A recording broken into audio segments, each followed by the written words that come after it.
Hello साथियों, आपका स्वागत है आपके अपने चैनल एग्जाम तक पर। और आज हम लोग एक यूपी पुलिस का हिंदी का बहुत ही टफ टॉपिक तैयार करेंगे, हिंदी साहित्य, वो भी सिर्फ 10 मिनट में। 10 मिनट में हम लोग अपने 10 नंबर पक्के करेंगे, ठीक है। तो हम लोग शुरुआत करते हैं बिना देरी से। हिंदी साहित्य का समय विभाजन के हिसाब से हम लोग काल विभाजन देख लेते हैं, ठीक है। 1000 से 1350 ईस्वी तक आदिकाल, इसे वीरगाथा काल कहते हैं। ये मोस्ट इम्पोर्टेंट है, इसे वीरगाथा काल कहते हैं, मोस्ट इम्पोर्टेंट है। और आपको कहीं कुछ भी याद नहीं करना है, आपको इस वीडियो को केवल 2 बार देखना है।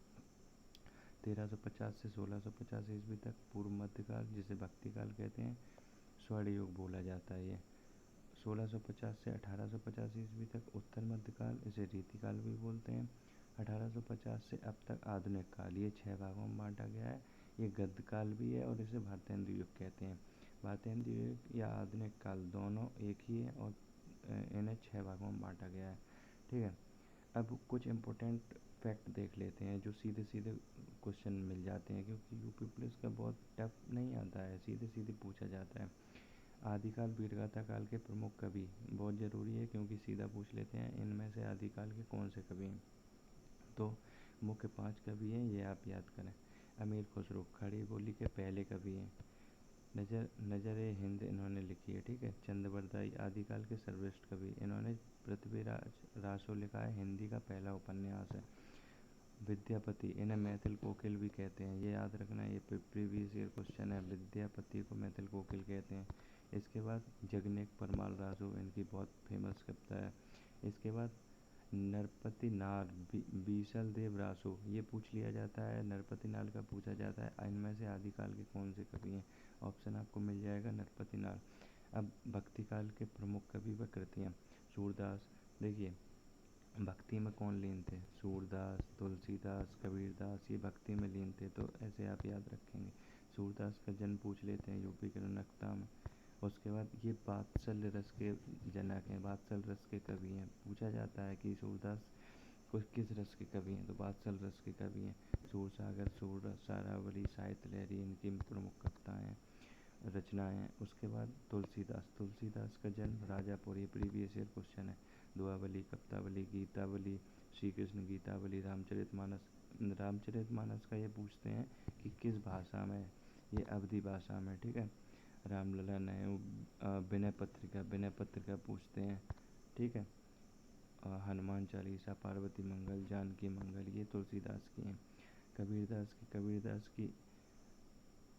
कबीरदास का जन्म सबसे पहले तो याद रखना है आपको वाराणसी में जन्म हुआ है। बीजक, शबद, रामायणी, ये सब इनकी प्रमुख रचनाएं हैं। ग्रंथावली, रचनावली, अनुराग सागर, ठीक है। इसके बाद हम लोग देखेंगे रसखान अमरोहा में इनका जन्म हुआ है। प्रेम भाट का इनकी कविता है। और रहीम दोहावली, रहीम सोठा, बरवे नायका। मीराबाई का आपको याद रखना है, राग गोविंद और नरसी का मायरा, ठीक है। आपको ये मैंने याद रखने हैं। रैदास को इनकी कविताएँ बहुत कम पूछी, इनकी रचनाएँ बहुत कम पूछी जाती हैं, लेकिन ये पूछा जाता है कि मीराबाई के गुरु कौन थे, तो रैदास मीराबाई के गुरु थे, ठीक है। मलिक मोहम्मद जायसी, इनका जन्म भी पूछा जाता है और इनका एक महाकाव्य पद्मावत, ये बहुत इम्पोर्टेंट है, मोस्ट इम्पोर्टेंट, ये आप याद रखें। अब आते हैं रीतिकाल के प्रमुख कवि और रचना। रीतिकाल में श्रृंगार रस की प्रधानता है, अलंकार और दोहे की अधिक प्रयोग हुए हैं, ठीक है। केशवदास, रामचंद्र का छंदमाला, बिहारी महाकवि बिहारी सतसई, ये जरूर याद रखना है आपको, बिहारी सतसई। बाकी ये आप याद रखें ना रखें, लेकिन बिहारी लाल की बिहारी सतसई ये याद रखें, पूछा गया है पिछली बार।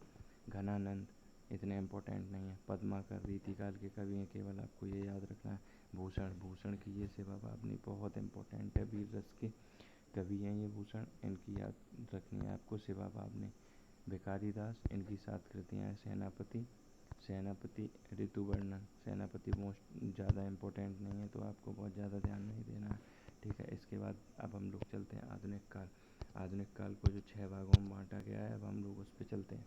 पहला भारतेंदु युग, फिर द्विवेदी युग। अब आपसे पूछ लिया जाएगा कि द्विवेदी युग किसके नाम पे है, तो द्विवेदी युग महावीर प्रसाद द्विवेदी के नाम पे है, ठीक है।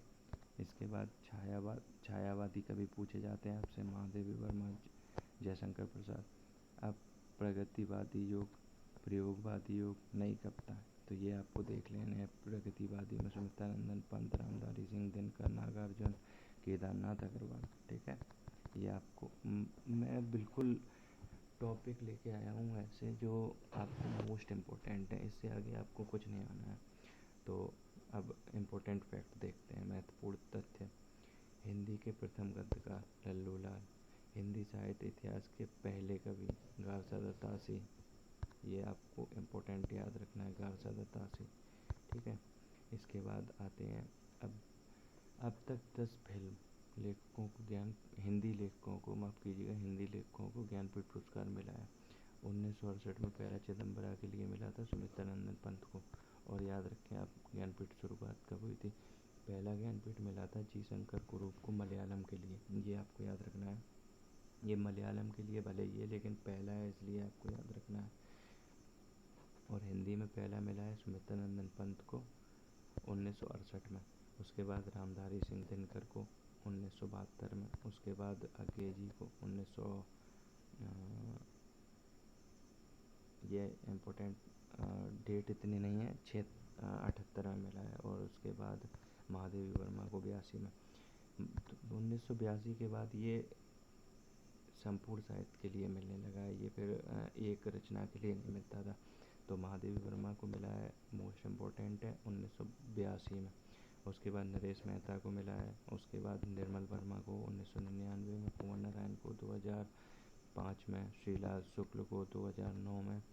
उसके बाद केदारनाथ सिंह को 2013 में, और कृष्णा सोबती को 2017 में। बहुत इंपॉर्टेंट है कृष्णा सोबती का। ठीक है, तो ये हम लोगों ने याद कर लिए ज्ञानपीठ। यहाँ से एक सीधा क्वेश्चन मिल जाता है कि इनमें से किस कवि को ज्ञानपीठ नहीं मिला है या किस कवि को ज्ञानपीठ मिला है। ठीक है, इसके बाद अब हम लोग जल्दी जल्दी से इनकी रचनाएं देख लेते हैं कि किसकी कितनी रचनाएं हैं। भारतेंदु हरिश्चंद्र सबसे पहले, तो सबसे इम्पोर्टेंट है भारतेंदु हरिश्चंद्र। इनके नाम से तो पूरा युग ही है भारतेंदु युग। तो हम लोग देखते हैं, जन्म इनका काशी में। पिता गोपाल चंद, आधुनिक हिंदी के पिता बोले जाते हैं। आधुनिक हिंदी के पिता, ये बहुत इंपॉर्टेंट क्वेश्चन है। आधुनिक हिंदी के पिता किसे कहा जाता है? भारतेंदु हरिश्चंद्र को। मुख्य रचना पूर्ण प्रकाश, चंद्र प्रभा, प्रेम प्रभारी, रत्नागिरी, अंधेर नगरी। ठीक है, हरिश्चंद्र मैगजीन भी इन्हीं की है, याद रखना आप, Harishchandra magazine. Jaishankar Prasad, UP police के फेवरेट कवि में से जयशंकर प्रसाद, सुमित्रानंदन पंत, रामधारी सिंह दिनकर, अज्ञे जी और माखनलाल चतुर्वेदी जी और मैथिली शरण गुप्त जी, ये मुख्य कवि हैं। यूपी पुलिस, यूपी भर्ती बोर्ड के चहेते कवि मान सकते हैं आप इनको। जयशंकर प्रसाद, जन्म वाराणसी में। रचना इनकी झरना, आंसू, लहर, कामायनी, प्रेम पथिक, छाया, आंधी, इंतजार, ये इंपॉर्टेंट है। उसके बाद चंद्रगुप्त, स्कंदगुप्त, ये नाटक इंपॉर्टेंट है। और उपन्यास इनका बहुत इंपॉर्टेंट है, इरावती। ये पूछा जाता है कि इनका अधूरा उपन्यास कौन सा है, तो इरावती इनका अधूरा उपन्यास है। उसके बाद रामधारी सिंह दिनकर। रामधारी सिंह दिनकर का जन्म हुआ है बिहार में, मुंगेर में। इनकी प्रमुख रचनाएं रश्मिरथी, उर्वशी। इन्हें उर्वशी के लिए ज्ञानपीठ पुरस्कार मिला है। हुंकार, कुरुक्षेत्र, परशुराम की प्रतिज्ञा, हाहाकार, संस्कृत के 4 अध्याय। संस्कृत के 4 अध्याय के लिए इनको साहित्य अकादमी पुरस्कार मिला है। ठीक है, तो ये आपको याद रखना है। रेणुका, रस बसंती, इतिहास के आंसू। प्रसिद्ध आलोचक थे, कोई पूछा जाता है इनमें से आलोचक कौन थे, तो रामधारी सिंह दिनकर एक प्रसिद्ध आलोचक थे। उर्वशी, उर्वशी के लिए इनको ज्ञानपीठ मिला है। संस्कृत के 4 अध्याय के लिए इनको साहित्य अकादमी पुरस्कार मिला है, बहुत इंपॉर्टेंट कवि हैं ये। महादेवी वर्मा, महादेवी वर्मा छायावादी कवि हैं, फर्रुखाबाद की रहने वाली थी। इनका जन्म फर्रुखाबाद में हुआ था। आधुनिक युग की मीरा बोला जाता है। ये क्वेश्चन सीधा सीधा आया है असिस्टेंट ऑपरेटर में। आधुनिक युग की मीरा किसे कहा जाता है? इनकी रचना है यामा, यामा जिसके लिए इन्हें ज्ञानपीठ पुरस्कार मिला है। अतीत के चलचित्र गिल्लू, दीपशिखा, नीरजा, निहार। निहार इनकी पहली कृति है।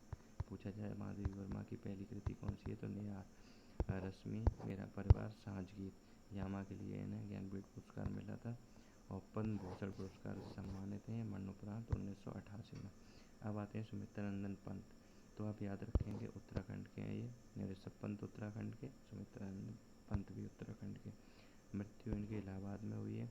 रचना चिदम्बरा, चिदम्बरा के लिए ज्ञानपीठ पुरस्कार मिला। वीणा, पल्लव, गुंजन, युगपथ, ये इनकी इम्पोर्टेंट रचनाएं हैं।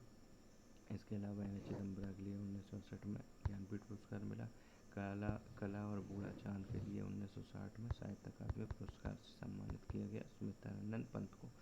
अब आते हैं मैथिली शरण गुप्त। मैथिली शरण गुप्त, इनका जन्म पूछा जाता है झांसी से, क्योंकि ये यूपी से हैं तो झांसी से इनका जन्म पूछा जाता है। उसके बाद इनकी जो मुख्य कविताएँ यशोधरा, साकेत, जयद्रथ वध, द्वापर, झंकार, भारत भारती। भारत भारती के बाद महात्मा गांधी ने इन्हें उपाधि दी थी। किस चीज़ की उपाधि दी थी? इन्हें गांधी जी ने राष्ट्रकवि कहा था भारत भारती रचना के बाद। तो आप याद रखेंगे रंगमय भंग, शकुंतला, ये सब इनकी कविताएँ। और इन्हें 1954 में पद्म भूषण पुरस्कार से सम्मानित किया गया। तो आप याद रखेंगे मैथिली शरण गुप्त। अब धर्मवीर भारती। धर्मवीर भारती का जन्म इलाहाबाद में हुआ है। गुनाहों का देवता, सूरज का सातवां घोड़ा, ठेले पर हिमालय, अंधा योग, ठंडा लोहा, इनकी मुख्य कविताएँ हैं। सूर्यकांत त्रिपाठी निराला, इनका आपको जन्म बहुत इम्पोर्टेंट नहीं है, याद नहीं रखना है, पश्चिम बंगाल में हुआ है। और इसके बाद इनकी अनामिका, परमल, गीत का कुकुरमुत्ता, ये इनकी मुख्य कविताएँ, ये आपको याद रखना है।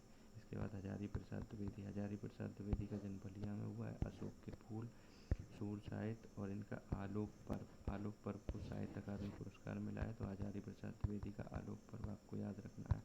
द्विवेदी युग का नाम महावीर प्रसाद द्विवेदी के नाम से पड़ा था, ना कि हजारी प्रसाद द्विवेदी के नाम से, तो याद रखना है आपको। माखनलाल चतुर्वेदी, इनकी केवल आपको एक रचना याद रखनी है, हेमतरंगिणी। हेमतरंगिणी को साहित्य अकादमी पुरस्कार, पहला साहित्य अकादमी पुरस्कार मिला था 1955 में, इसलिए आपको याद रखना है। इसके बाद मुंशी प्रेमचंद। मुंशी प्रेमचंद आपको याद रखने हैं, वाराणसी में इनका जन्म हुआ है। गोदान का वनकर्म, भूमि रंग भूमि, नमक का दरोगा, प्रेम पचीसी, मानसरोवर, ये इनकी मुख्य कविताएँ। पूस की रात इनकी मुख्य कविताएँ, ये आपको याद रखनी है, ठीक है। उसके बाद मोहन राकेश। मोहन राकेश अमृतसर पंजाब में इनका जन्म हुआ है। इनकी आपको केवल दो कविताएँ याद रखनी है, अंधेरे बंद कमरे और आषाढ़ का एक दिन पर। मोहन राकेश को 1968 में संगीत नाटक अकादमी पुरस्कार मिला था, तो आपको याद रखने हैं। मोहन राकेश बहुत ज़्यादा इम्पोर्टेंट नहीं है। शरत चंद्र बंगाली कवि थे। देवदास और चरित्रहीन, इनकी मोस्ट इम्पोर्टेंट यही दोनों में से एक पूछ ली जाती है, शरत चंद्र की देवदास या चरित्रहीन। इसके बाद देवकीनंदन खत्री, इनकी केवल चंद्रकांता पूछी जाती है, तो आपको याद रखनी है खत्री, चंद्रकांता। हरवंश राय बच्चन, इनकी मधुशाला, मधुबाला, मधुकलश, क्या भूलूं क्या याद रखूं, इनकी सबसे ज़्यादा पूछी जाती दो चट्टानें। दो चट्टानें इन्होंने 1984 में रचना की थी और इसके लिए इन्हें साहित्य अकादमी पुरस्कार मिला। और आपसे पूछी जाए कि इनकी अंतिम रचना कौन सी है, तो दो चट्टानें हैं, ठीक है। तो ये मोस्ट इम्पोर्टेंट चीज़ें जो हिंदी साहित्य की थी वो मैंने आपको बता दी हैं। आपको वीडियो अच्छा लगा हो तो चैनल को सब्सक्राइब करें, लाइक करें और चैनल को बढ़ाएं, अपना चैनल। धन्यवाद।